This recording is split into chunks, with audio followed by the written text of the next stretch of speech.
Hello dear friends, welcome back to my channel advance English 101 friends. आज की इस video में पूरे 18 स्ट्रक्चर्स को हम लोग सीखेंगे और उस पर एक से बढ़कर एक डेली यूज होने वाले सेंटेंस की प्रैक्टिस करेंगे। इस वीडियो में अंत तक ज़रूर बने रहें। बहुत सारी ऐसी बातें भी हैं स्ट्रक्चर्स को सीखने और सिखाने के दौरान बताने की, जिसे आप अगर स्किप करके देखेंगे तो नहीं सीख पाएंगे। इसलिए इस वीडियो को बिना स्किप किए अंत तक ज़रूर देखें। इस वीडियो को शुरू करने से पहले मैं आपसे एक रिक्वेस्ट करना चाहूँगा। अभी तक आपने हमारे इस चैनल को सब्सक्राइब नहीं किया है तो इसे सब्सक्राइब ज़रूर करें। इस वीडियो को पूरा देखें, देखने के बाद लाइक करें, शेयर करें और कमेंट ज़रूर करें कि ये वीडियो आपको कैसा लगा, क्योंकि हमारी मेहनत तब सफल होते हुए नज़र आती है जब आप हमें कमेंट करके बताते हैं कि ये वीडियो आपको अच्छी लगी, या जो भी हो, अच्छी लगे या ना। ये सीम से रिलेटेड एक अलग रूल की बात करते हैं। जब भी बोलना हो, लगता है वह सो चुका है, लगता है वह सो गया है, लगता है वह फिल्म मूवी देखकर आ चुका है, लग रहा है या लगता है वह मूवी देखकर आ चुका है, वह खाना खा चुका है। इस तरह के सेंटेंस को बोलने के लिए हम लोग इस स्ट्रक्चर का यूज़ करते हैं। सबसे पहले सब्जेक्ट, उसके बाद सीम और सीम्स। प्रेजेंट इंडेफिनिट रूल के अनुसार सब्जेक्ट अगर सिंगुलर है तो सीम्स का यूज़ करेंगे, प्लूरल है तो सीम का यूज़ करेंगे। उसके बाद टू हैव प्लस वर्ब की थर्ड फॉर्म, उसके बाद ऑब्जेक्ट, उसके बाद अदर वर्ड्स का यूज़ करेंगे। ऐसा लगता है उसने यह फिल्म देख लिया है, तो इसके लिए हम लोग सब्जेक्ट पहले ढूंढेंगे। तो सब्जेक्ट है उसने यानी ही, तो हम लोग कहेंगे he seems to have watched that movie, he seems to have watched that movie या दिस मूवी। यह मूवी बोल रहे हैं तो दिस मूवी, वह फिल्म बोल रहे हैं तो that movie. He seems to have watched that movie या he seems to have watched that movie. उस फिल्म के लिए डैट मूवी, इस फिल्म के लिए दिस मूवी। ऐसा लगता है कि उसने उस लड़की से दोस्ती कर लिया है, या ऐसा लग रहा है कि उसने उस लड़की से दोस्ती कर लिया है। बोलने का अंदाज़ अलग है लेकिन सेंस सबका एक ही है। इसलिए हम लोग कहेंगे किसने दोस्ती किया है तो उसने, तो उसके लिए हम लोग सब्जेक्ट ही बनाएंगे। He seems to have made a friendship with that girl. He seems to have made a friendship with that girl.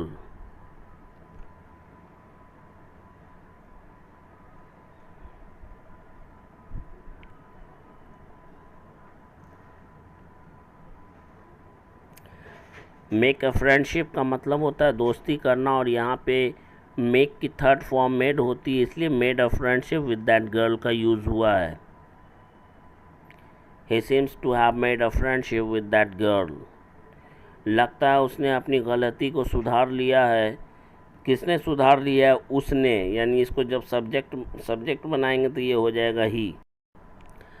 इस सेंटेंस को बोलने के लिए हम लोग कहेंगे He seems to have rectified his mistakes.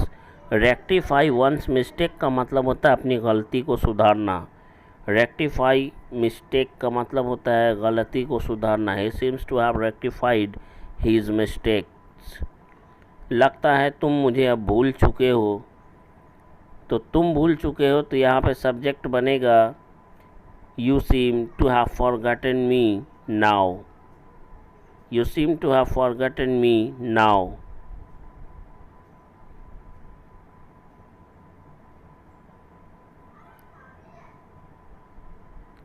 Forget का होता है second form forgot, third form भी फॉरगॉट होता है लेकिन फॉरगॉटन भी होता है। हमारा फोर्थ नंबर पे स्ट्रक्चर होगा जब भी बोलना हो, कहीं ऐसा ना हो कि, धीरे धीरे चलो, कहीं ऐसा ना हो कि तुम गिर जाओ, धीरे धीरे खाओ, कहीं ऐसा ना हो कि तुम्हें उल्टी हो जाए। इस तरह के सेंटेंस को बोलने के लिए हम लोग लिस्ट और उसके बाद शुड का यूज़ करते हुए सेंटेंस को बनाते हैं। सबसे पहले हम सेंटेंस को बोलेंगे, उसके बाद लिस्ट का यूज़ करेंगे, उसके बाद सब्जेक्ट लिखेंगे, उसके बाद शुड, उसके बाद वर्ब की फर्स्ट फॉर्म, उसके बाद ऑब्जेक्ट को हम लोग लिखते हैं। जैसे कि बोलना है धीरे धीरे चलो, कहीं ऐसा ना हो कि तुम गिर जाओ, तो हम लोग कहेंगे walk slowly लेस्ट you should fall down. इस कीचड़ से भरी सड़क पर धीरे धीरे चलो, कहीं ऐसा ना हो कि कहीं ऐसा ना हो कि गिर जाओ या तुम गिर जाओ। इसे बोलने के लिए हम लोग कहेंगे walk slowly on this muddy road लेस्ट you should fall down. Walk slowly on this muddy road, ये हमारा सेंटेंस हो गया। उसके बाद हम लोग लिखेंगे, बोलेंगे कहीं ऐसा ना हो कि तुम गिर जाओ, उसके लिए हम लोग कहेंगे लेस्ट यू शुड फॉल डाउन।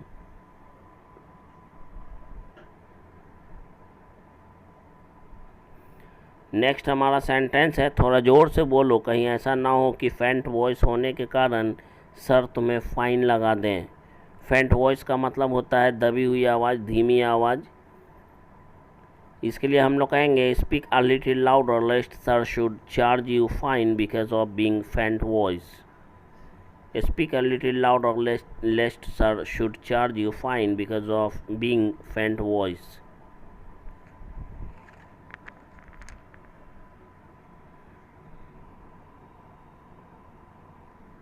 धीरे धीरे बोलो, कहीं ऐसा ना हो कि वह तुम्हारी बातों को सुन ले। इसके लिए हम लोग कहेंगे speak slowly lest he should listen your words और talks. Speak slowly lest he should listen your talks और your words. Don't forget to like, subscribe and share this video. जल्दी करो, कहीं ऐसा ना हो कि वह हमें ऐसा करते हुए देख ले। जल्दी करो के लिए हम लोग बोलते हैं hurry up lest he should see us doing this.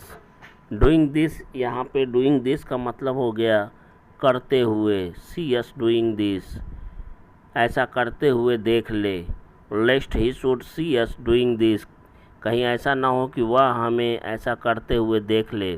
Number 5 पे है lest plus subject plus should be plus verb की आईएनजी फॉर्म। ये सारे स्ट्रक्चर्स आपको बहुत कम देखने और सीखने को मिलेंगे, इसलिए इसे ज़रूर देखें, ज़रूर सीखें, बिना स्किप किए देखें। जब भी बोलना हो कि कहीं ऐसा ना हो कि वह सो रहा हो, कहीं ऐसा ना हो कि वह खा रहा हो, कहीं ऐसा ना हो कि वह रो रहा हो, इस तरह के सेंटेंस को बोलने के लिए इस स्ट्रक्चर का यूज़ करेंगे।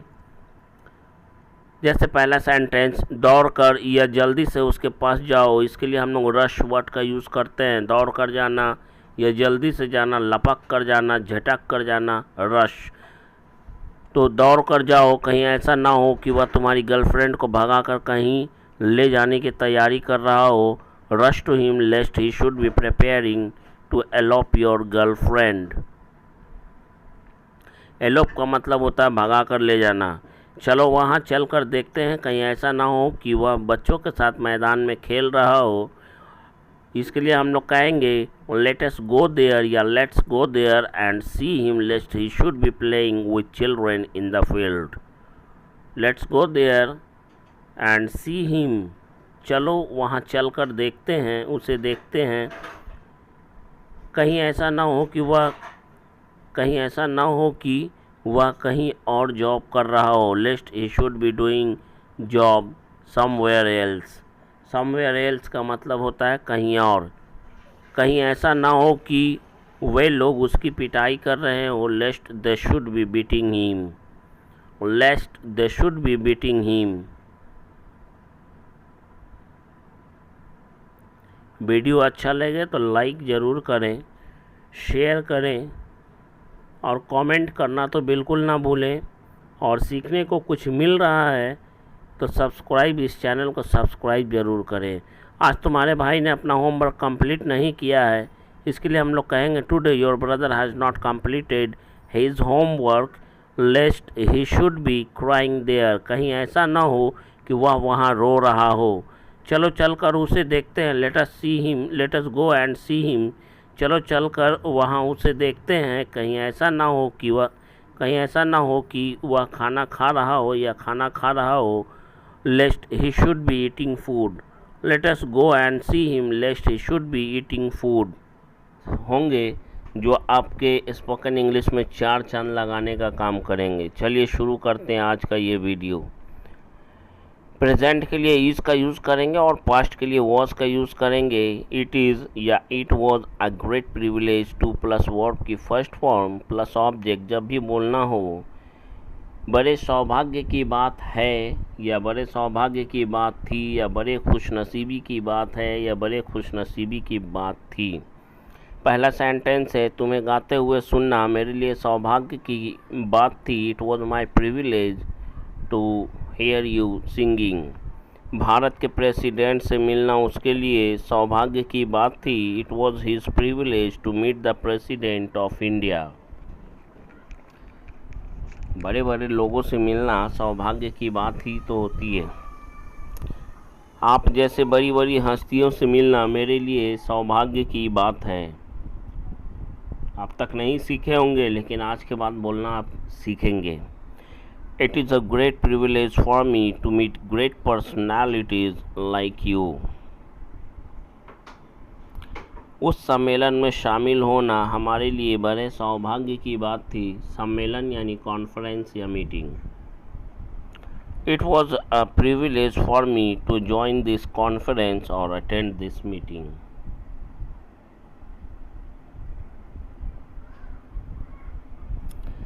आपसे बात करना मेरे लिए सौभाग्य की बात है।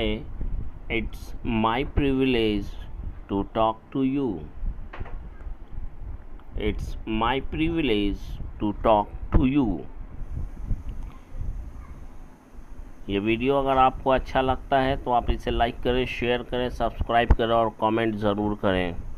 मेरे साथ यहाँ आना तुम्हारे लिए सौभाग्य की बात है। It is your privilege to come here with me. It is your privilege to come here with me. नहीं चला सकते हो तो you can't use your force on her.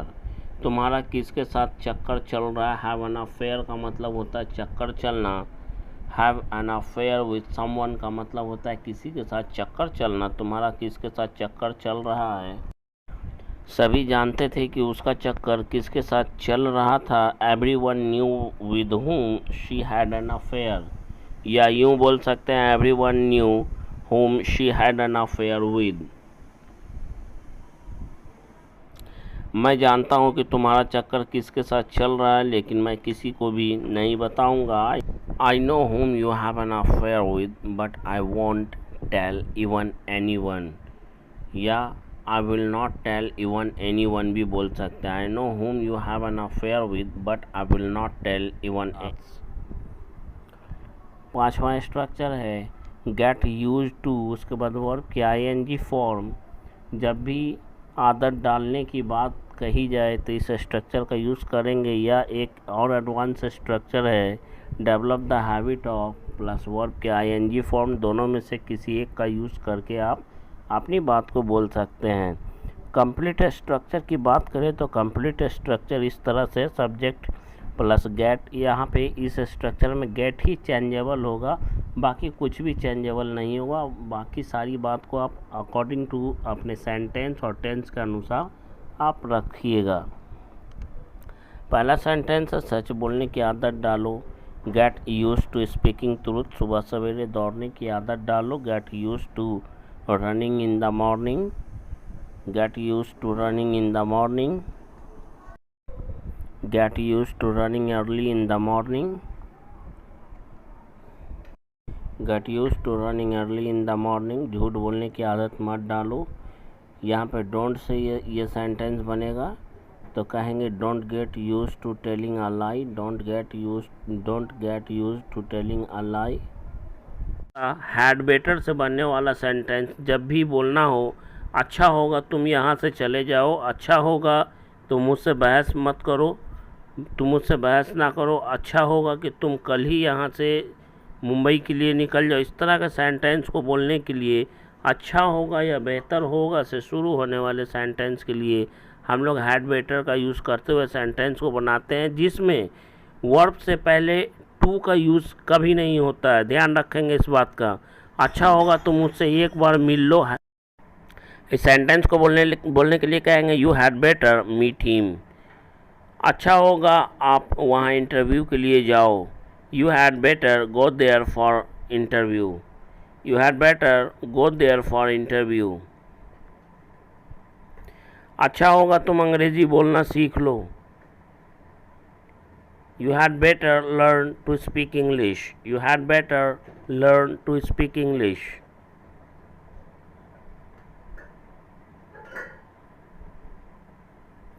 अच्छा होगा आप फिर से क्रिकेट खेलना शुरू कर दें। You had better play cricket once again. या again. You had better start playing cricket again. अच्छा होगा तुम अभी इस जगह को छोड़ दो। You had better leave this place right now. You had better leave this place right now. Make do with जिसका मतलब होता है से काम चलाना। Make do और इसके साथ किसी नाउन को जोड़ देते हैं तो वो हो जाता है काम चलाऊ। जैसे make do table काम चलाऊ टेबल, make do चेयर काम चलाऊ कुर्सी, मेक डू बेड काम चलाऊ बिस्तर, मेक शिफ्ट लैडर काम चलाऊ सीढ़ी। फ़िलहाल तुम इस काम चलाओ फ़ोन से काम चलाओ। For the time being you make do with this make do phone. सीख लीजिए, ये आपके लिए गोल्डन अपॉर्चुनिटी है। This is a golden opportunity for you to learn this types of this kinds of sentences. तुम्हारे पास जो भी है उसी से काम चलाओ। You make do with whatever you have. You make do with whatever you have. हमारे पास जो भी है हम उसी से काम चलाएंगे। We will make do with whatever we have.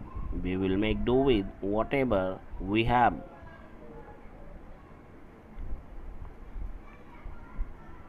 Dear friends, if you have not subscribed my channel yet, then I would like to request you to subscribe this channel to get my all new video notification first. मेरे पास एक काम चलाओ phone है। I have a make do phone. उसके पास बस एक ही काम चलाओ बेड था। He had only one make do bed. After watching this video, you must write in the comment box about this video. How did you like this video? मेरे पास एक और कुर्सी है लेकिन वह काम चलाऊ कुर्सी है। I have one more chair, but that is a make do chair. ऐसा हम लोग बोलते हैं। हम नहीं हमारे पास भाई एक और भी कुर्सी है लेकिन वो काम चलाऊ है। 12 नंबर की बात करते हैं तो 12 नंबर पे चलाना के सेंस में हम कौन से वर्ड का यूज़ करते हैं। रन का यूज़ करते हैं, जैसे रन अ हाउस घर चलाना, रन अ बिजनेस बिजनेस चलाना, रन अ कंपनी कंपनी चलाना, रन अ कंट्री देश चलाना। इसके लिए हम लोग एग्जाम्पल सेंटेंस को लेंगे और सीखेंगे कि रन वर्ड हमारे लिए कितना इम्पोर्टेंट है, जानेंगे। एक सैलरी से घर चलाना बहुत मुश्किल है या बहुत मुश्किल होता है। इसे इंग्लिश में बोलने के लिए हम लोग कहेंगे it's very difficult to run house with one salary. It's very difficult to run house with one salary. मेरे भाई का एक दोस्त दिल्ली में खुद का बिजनेस चला रहा है। मेरे भाई का एक दोस्त यानी मेरे भाई के दोस्तों में से एक, सेंस को समझिएगा। वन ऑफ माई ब्रदर्स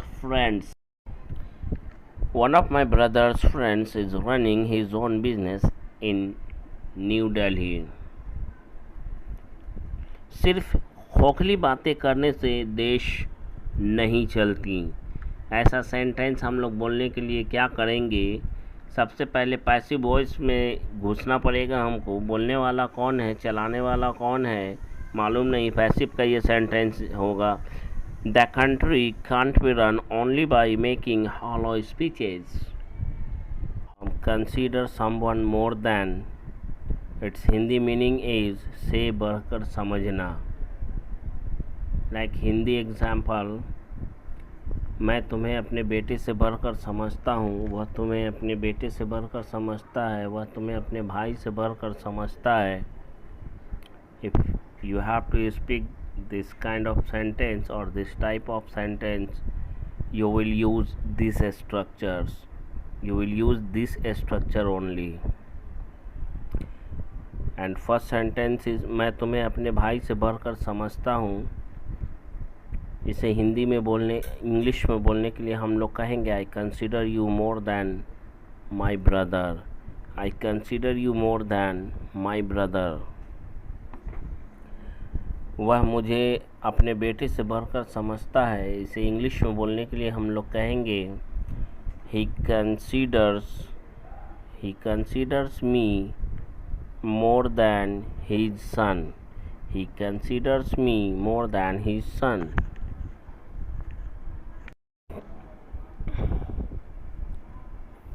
वह मुझे अपने बेटे से बढ़कर समझता था. इसे बोलने के लिए हम लोग कहेंगे He considered me more than his son. क्योंकि ये पास्ट की बात को बता रहा है, इसलिए कंसीडर का थर्ड फॉर्म हम लोग यूज़ करेंगे. समझता था यानी सेकंड फॉर्म का यूज़ करेंगे. सिंपल पास्ट का है, सेकंड फॉर्म का यूज़ करेंगे.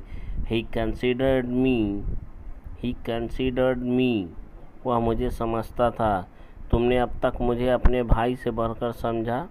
इसे बोलने के लिए हम लोग कहेंगे ये भी सिंपल पास्ट का. You considered me more than your brother so far. So far का मतलब होता है अब तक. तुमने अब तक उसे अपने बेटे से बढ़कर क्यों समझा. ये क्वेश्चन सेंटेंस है. WH फैमिली से शुरू होने वाला सेंटेंस है ये, इसलिए हम लोग कहेंगे why did you consider him more than your son. कितना आसान है इंग्लिश बोलना. कितना आसान है इंग्लिश बोलना. प्रैक्टिस तो करें. सीखने की चाहत जगाएं. पूरी वीडियो को देखें और सीखने की कोशिश करें. मिस्टर ए अपने नौकर को बेटे से बढ़कर समझते थे. पास्ट की बात है तो mister A considered his servant more than his son. Will not work और हेल्प, जिसका मतलब होता है ऐसे काम नहीं चलेगा. और दूसरा है what is there to plus verb की फर्स्ट फॉर्म. जब भी बोलना हो इसमें हंसने वाली क्या बात है, इसमें रोने वाली क्या बात है, इसमें बुराई करने वाली क्या बात है, इस तरह के सेंटेंस के लिए हम लोग इसका यूज़ करेंगे. आइए देखते हैं पहला सेंटेंस. इसमें हंसने वाली क्या बात है. इस सेंटेंस को बोलने के लिए हम लोग कहेंगे what is there to laugh. What is there to laugh.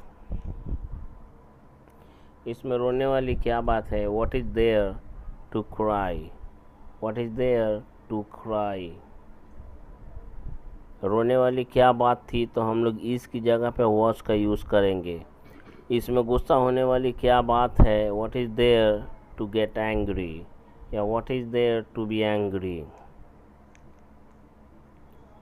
What is there to get angry या हम लोग what is there to be angry ऐसा भी बोल सकते हैं.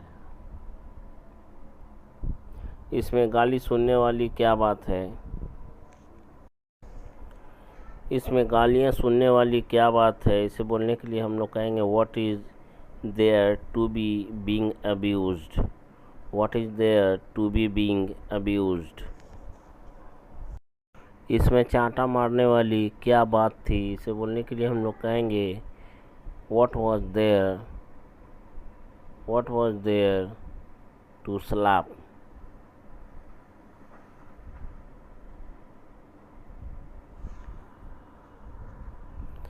इसमें उसकी बेइज्जती करने वाली क्या बात थी.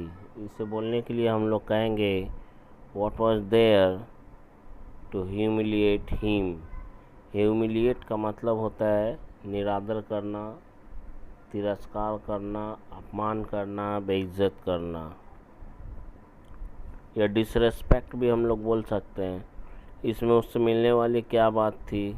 इसमें उससे मिलने वाली क्या बात थी. What was there to meet her और him. What was there to meet him और हर. इसमें रोने वाली क्या बात है. What is there to cry. रोना बंद करो, स्टॉप क्राइंग. क्योंकि बिकॉज यहाँ केवल रोने से काम नहीं चलेगा. Just crying Just crying here won't work.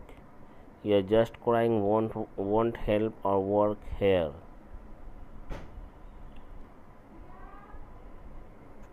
Only crying won't help or work here. या फिर यूँ कहें just crying won't help or work here. इसमें हंसने वाली क्या बात है? What is there to laugh? केवल हंसने से काम नहीं चलेगा. Just laughing won't help या work. What is there to laugh? इसमें हंसने वाली क्या बात है? Just laughing will not help or work. केवल हंसने से काम नहीं चलेगा. केवल झूठे वादों से काम नहीं चलेगा. इसे इंग्लिश में बोलने के लिए हम लोग कहेंगे just false promises won't help or work. Just false promises will not help. Next हमारा स्ट्रक्चर होगा, जब भी हमें बोलना हो किसी भी मामले में किसी बात को लेकर थू थू होना बोलना हो, पहला सेंटेंस है उसके लिए उसके गलत करतूतों की वजह से आज उसके घर वालों की थू थू हो रही है. इस घिनौने करतूत के बाद पूरी दुनिया में उसकी थू थू हो रही है. पूरे समाज में आज उसकी थू थू हो रही है. एक गरीब इंसान को बेरहमी से पीटने का वीडियो वायरल होने पर, सोशल मीडिया पर वायरल होने की वजह से उसकी थू थू हो रही है या हर जगह थू थू हो रही है. इस थू थू हो रही हो को बोलने के लिए हम लोग टू बी अंडर फायर का यूज़ करते हैं या कम अंडर फायर का यूज़ करते हैं. यहाँ पे टू बी का फॉर्म सब्जेक्ट सेंटेंस के अनुसार, टेंस के अनुसार चेंज हो जाएगा. सब्जेक्ट के साथ साथ चेंज हो जाएगा टेंस के अनुसार. प्रेजेंट में रहेगा तो इज आर एम सब्जेक्ट के अनुसार लगेगा. और पास्ट की बात होगी तो वॉज वर का यूज़ करेंगे अकॉर्डिंग टू सब्जेक्ट. पहला सेंटेंस है, एक गरीब इंसान को बेरहमी से पीटने का वीडियो सोशल मीडिया पर वायरल होने की वजह से हर तरफ उसकी थू थू हो रही है या थू थू की जा रही है. A video of poor man being beaten up has gone viral on social media and he is under fire. पहला स्ट्रक्चर यहाँ पे आ गया, he is under fire. Second है he is coming under fire. तीसरा है he is being criticized. ये passive में बन गया है. ये भी पैसिव में बनेगा, he is being condemned highly everywhere. इस सेंटेंस को चार तरीके से बोला जा सकता. थू थू होना, इसके लिए हम लोग अंडर फायर, इसके लिए हम लोग is according to subject is are am was were का यूज़ करेंगे. उसके बाद अंडर फायर. या पहला सेंटेंस है, इस घिनौनी करतूत के बाद पूरी दुनिया में उसकी थू थू हो रही है. इसके लिए हम लोग कहेंगे he is under fire after this nefarious act. एक महिला की पिटाई के मामले को लेकर पूरे पुलिस वालों की थू थू हो रही है. पूरे पुलिस वाले यानी पुलिस डिपार्टमेंट की.